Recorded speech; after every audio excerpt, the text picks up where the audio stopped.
여러분 반갑습니다. 2022 수시전형 대비 재시문 기출문제 풀이를 담당한 금천고등학교 교사 이동훈입니다. 이번 시간은 서울대학교 재시문 면접 기출문제 중 2020학년도 4일과 오전 문제를 함께 풀어나갈 예정입니다. 먼저 2022학년도 서울대학교 입학 전형에 제시된 재시문 면접에 대해 안내할 예정입니다. 두 번째로는 2020학년도 사회과 오전 문제를 함께 풀어나갈 예정입니다. 서울대학교 재시문 면접 안내입니다. 2022학년도 수시모집 요강을 참고하여 재시문 면접 방법과 내용, 진행 방식을 정리한 내용입니다. 참고로 인문계열 모집 단위의 경우에는 답변 준비 시간이 총 30분인데요. 두 개의 재시문을 읽고 구상해야 하기 때문에 재시문 한 개당 15분 내에 읽고 답변을 준비해야 합니다. 아마 지금 이 영상을 시청한 학생들은 이러한 내용을 충분히 숙지를 했을 것이라 생각하기 때문에 바로 넘어가도록 하겠습니다. 다음은 사회학 재시문이 활용되는 모집 단위를 정리한 표입니다. 인문계열 모집 단위에 지원할 경우에 인문학과 사회과학 또는 사회과학과 수학 재시문을 활용한 면접이 진행된다는 점을 알 수 있습니다. 따라서 인문계열에 지원한 학생들은 사회과학 재시문을 필수로 대비해야 된다는 점을 확인할 수 있습니다. 이제 2020학년도 기출문제에 대해 풀이하겠습니다. 설명하기 전에 앞서 선생님이 꼭 전달하고 싶은 말이 있습니다. 선생님의 재시문 분석이나 문제풀이 접근법은 하나의 방향이지 절대적인 정답이 아니에요. 여러분이 재시문을 분석하고 답변을 구상하기 위한 방법에 도움을 주기 위해 하나의 의견을 제시한 것입니다. 따라서 무조건 선생님의 설명이 정답이라는 생각을 갖기보다는 하나의 접근법으로 생각해 주기 바라고요. 여러분들의 구상한 답안도 충분히 설득력 있고 훌륭한 답변이 될 수 있으니 하나의 문제를 어떻게 접근하고 있는지에 관심을 갖고 설명을 들어주기 바랍니다. 먼저 2020학년도 사회과 오전 문제 풀이를 시작해 볼 텐데요. 면접을 응시할 때 사회과학만이 아니라 인문학 또는 수학 문제도 함께 구상을 해야 되기 때문에 실제 사회과학 문제 답변을 준비하려면 최대한 15분 정도 안에서 구상이 완료되어야 한다는 점에 유의하기 바랍니다. 선생님은 지금 문제를 딱 두 가지가 나와 있는데요. 만약 면접 문제를 받고 답변을 구상을 한다면 제일 먼저 해야 할 점은 바로 문제 분석이라고 생각합니다. 왜냐하면 문제부터 파악해야지 그 문제 의도를 고려하여 제시문을 좀 더 효율적으로 읽고 타당한 답변을 할 수 있기 때문이에요. 자, 그러면 문제 1번부터 보겠습니다. 출제 의도를 함께 제시를 했는데요. 이걸 참고했을 때 제시문 가나에 밑줄 친 부분이 있다는 점을 주의하여 제시문을 정확하게 읽어야겠다. 그리고 밑줄 친 부분의 의사결정 방식을 파악하고 어떤 공통적인 문제점이 있는지 찾아야 되겠다. 라는 답변 계획을 세워야 할 것 같아요. 자, 문제 2번 보겠습니다. 가나의 문제 상황을 1번을 통해 파악했으면 이거와 유사한 다른 사례를 찾아야겠다. 이 사례를 떠올리고 문제점과 해결 방안을 통해서 설득력 있고 타당한 사례가 되도록 답변을 준비해야 되겠다라는 점을 파악해야 할 것입니다.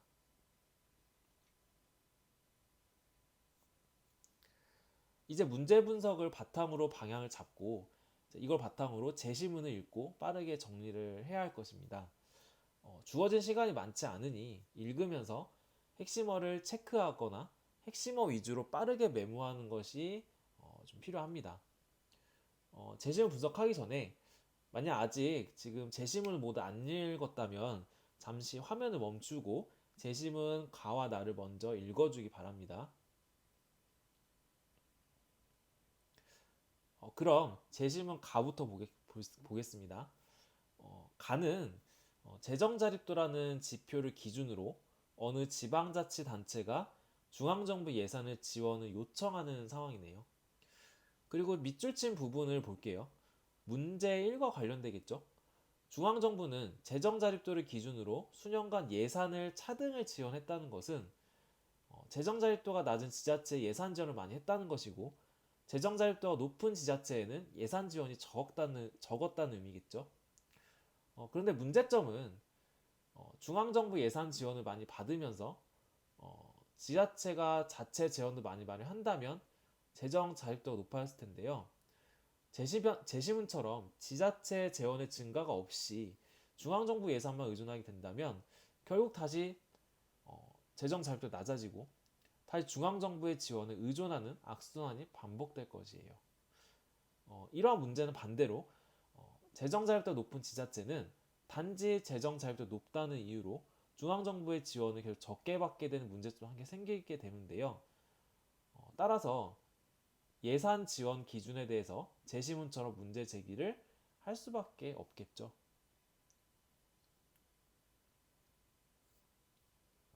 제시문 나를 보겠습니다. 여기서는 재무 건전성을 기준으로 자선단체를 평가한다고 나오네요. 평가 기준인 재무 건전성을 구성하는 변수에는 수혜자 직접 예산을 투입하는 거, 그러니까 수혜자를 위한 프로그램에 직접 투입된 금액 하는 거, 그리고 광고비와 인건비, 기타 경비 이러한 것들을 투입하는, 즉 두 가지로 나눠볼 수 있는데요. 만약 전자가 많아지면 재무 건전성이 높아지고 후자가 많아지면 재무 건전성이 낮아진다는 설명을 하고 있습니다. 이제 문제 1번과 관련된 밑줄 친 부분을 보겠습니다. 재무 건전성을 기준으로 X단체에 최고점을 부여했다면 이 X단체는 재무 건전성이 높다는 의미겠죠. 그리고 좋은 평가를 받은 만큼 사람들이 믿고 기부하는 양도 늘었다고 볼 수가 있습니다. 그럼 기부의 양이 는 만큼 X단체 자선 사업인 그 아프리카 국가의 책 보내기 사업의 효과가 커야 할 텐데 그 실효성이 낮다고 설명이 되어 있어요. 반면에 Y단체의 경우에는 재무 건전성이 낮음에도 불구하고 X단체 기부 사업보다 실효성이 더 크다고 나타나 있습니다. 자선 사업은 실제로 도움이 필요한 대상에게 제대로 된 도움을 줄 때 그런 실효성이 크다는 점을 고려한다면 오히려 실제로는 Y단체가 X단체보다 좋은 평가를 받아야 할 텐데 B사의 기준대로 한다면 Y단체는 재무 건전성이 낮다고 좋은 평가를 받지 못한다는 점은 모순이라고 생각될 수 있습니다. 그럼 제시문 분석을 바탕으로 답변을 구상을 해보겠습니다. 우선 문제 1의 의사결정은 공통적인 특징도 있고 그 문제점도 있습니다. 밑줄 친 부분은 모두 재정자립도, 재무 건전성이라는 각각의 단일한 지표로 대상을 평가한다는 점이라고 볼 수 있습니다. 여러 기준을 통해 결정하는 것이 아니라 하나의 기준으로만 평가한다는 특징이 있습니다. 그렇다면 공통적인 문제점은 무엇일까요? 그 하나의 지표나 수치화된 자료로 인해 특정 대상 전체를 평가한다는 점이에요. 특정 시각에서 바라본 결과만 보고 대상을 평가하고 그 결과에 들어가 있는 과정들이 반영되지 않은 것이죠.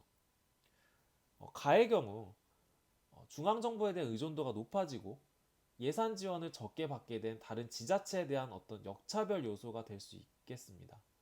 결국 지방자치제라는 제도의 어떤 취지나 의미가 후퇴될 수 있다는 문제점도 생길 수 있어요.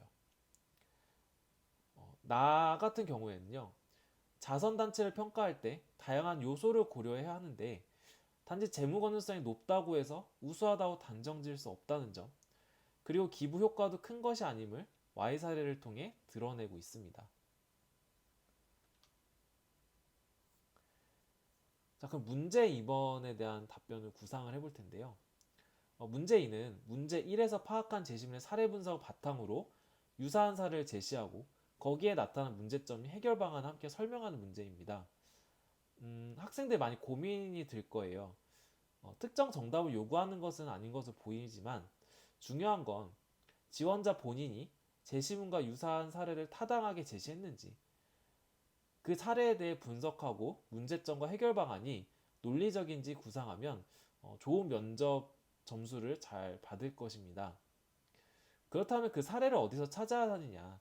이 부분에서 면접 준비 방법과 연결된다고 볼 수가 있는데요. 특히 사회과학 문제는 가장 이슈가 될 만한 내용을 출제할 확률이 좀 높습니다. 따라서 시사 이슈를 꾸준히 정리하고 또 생기부에 기재된 독서나 어떤 세특 내용들 등 연결될 수 있는 부분이 있는지도 참고해서 준비를 해야겠습니다. 또한 사례를 제시할 때 지원한 모집 단위 전공과 연결될 수 있는 것이 있다면 더욱더 깊이 있는 사고력을 보여줄 수 있는 기회라고 생각이 됩니다. 선생님은 그 문항 프리집에 나온 사례를 몇 가지가 있는데 그걸 조금 수정해서 설명을 하려고 해요. 앞서 말했듯이 제시한 사례 내용들은 절대적인 정답이 아니니까 꼭 참고해서 자신만의 사례를 훌륭히 제시하고 설명할 수 있을 것이라고 생각합니다. 선생님은 먼저 혁신학교 학생들의 학력 저하 논쟁에 대한 사례를 제시해 봤습니다. 예전에 고등학교 학업 성취도 평가가 있는데 그 기초학력 미달 학생 비율이 혁신학교 학생의 비율이 높다는 신문 기사를 본 적이 있는데요. 이를 두고 학력 저하다, 따라서 문제점이 많다 라고 주장하는 사람들이 있습니다. 하지만 혁신학교는 암기식 입시 위주 교육에서 벗어나고 어떤 창의적 교육 중점을 둔 학교이기 때문에 학업 성취도 결과라는 어떤 정량화된 기준 혹은 단일한 기준으로 이 학교의 어떤 학업 역량을 판단하는 것은 무리가 있다는 문제 제기도 있었습니다. 선생님은 이러한 사례가 제시문과 유사한 사례라고 생각되었는데요. 여러분의 생각은 어떤가 궁금합니다. 두 번째 사례로는 GDP, 국내 총생산 사례를 제시했습니다.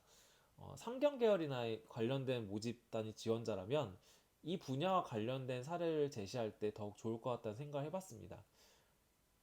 다시 돌아가면 단지 국내 총생산이 높다고 해서 그 나라 사람들의 경제력이나 삶의 질이 높다고 판단하는 것은 무리가 있다는 점을 중국과 룩셈부르크의 국가 GDP와 1인당 GDP의 사례를 들어서 이 사례를 제시를 해보았습니다. 이 문제점에 대한 해결 방안을 참고하시면 되고요. 세 번째 사례로는 실업급여 문제인데요. 실업급여를 지급할 때 어떤 여러 조건이 있는데 그 충족하면 받을 수 있는데 그 실업 후에 구직 노력이 없어도 실업급여 지급 조건 충족이 되면 반복적으로 받을 수 있다는 어떤 문제점도 있습니다. 따라서 실제로 실업급여가 정말 필요로 하는 사람들에 대한 혜택이 돌아가지 못할 수 있다는 어떤 문제점을 발견할 수가 있습니다. 해결 방안으로는 정말 필요로 한 사람들이 실업급여를 받을 수 있도록 특정 조건만 만족하는 것이 아니라 다양한 기준을 종합적으로 고려해서 이런 실업급여를 지급하는 기준을 좀 보완해야 한다는 그런 점을 함께 생각해 보았습니다. 정리해 볼게요. 모두 하나의 정량화되거나 단일한 지표로 현상 전체를 평가한다는 문제점. 이를 해결하기 위해서는 다양한 기준이나 지표를 종합적으로 고려해서 평가해야 그 현상에서 나타난 어떤 실효성이 크다는 점을 설명할 수 있는 그러한 적절한 사례를 제시하는 것이 필요할 것입니다. 다음은 선행학습 영향평가에 제시된 문항 해설인데요. 선생님의 어떤 답안 구상과 이 문항 해설을 함께 참고해 보면서 만약 지원자 본인이라면 이 문제 1번과 2번을 어떻게 구상해 볼지 자신만의 답변을 구상해 보는 연습이 좀 필요할 것 같습니다.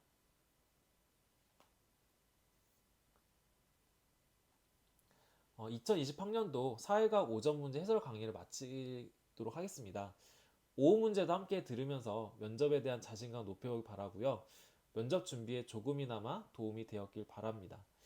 기회는 준비된 사람에게 온다는 점 꼭 기억해 주기 바랍니다. 감사합니다.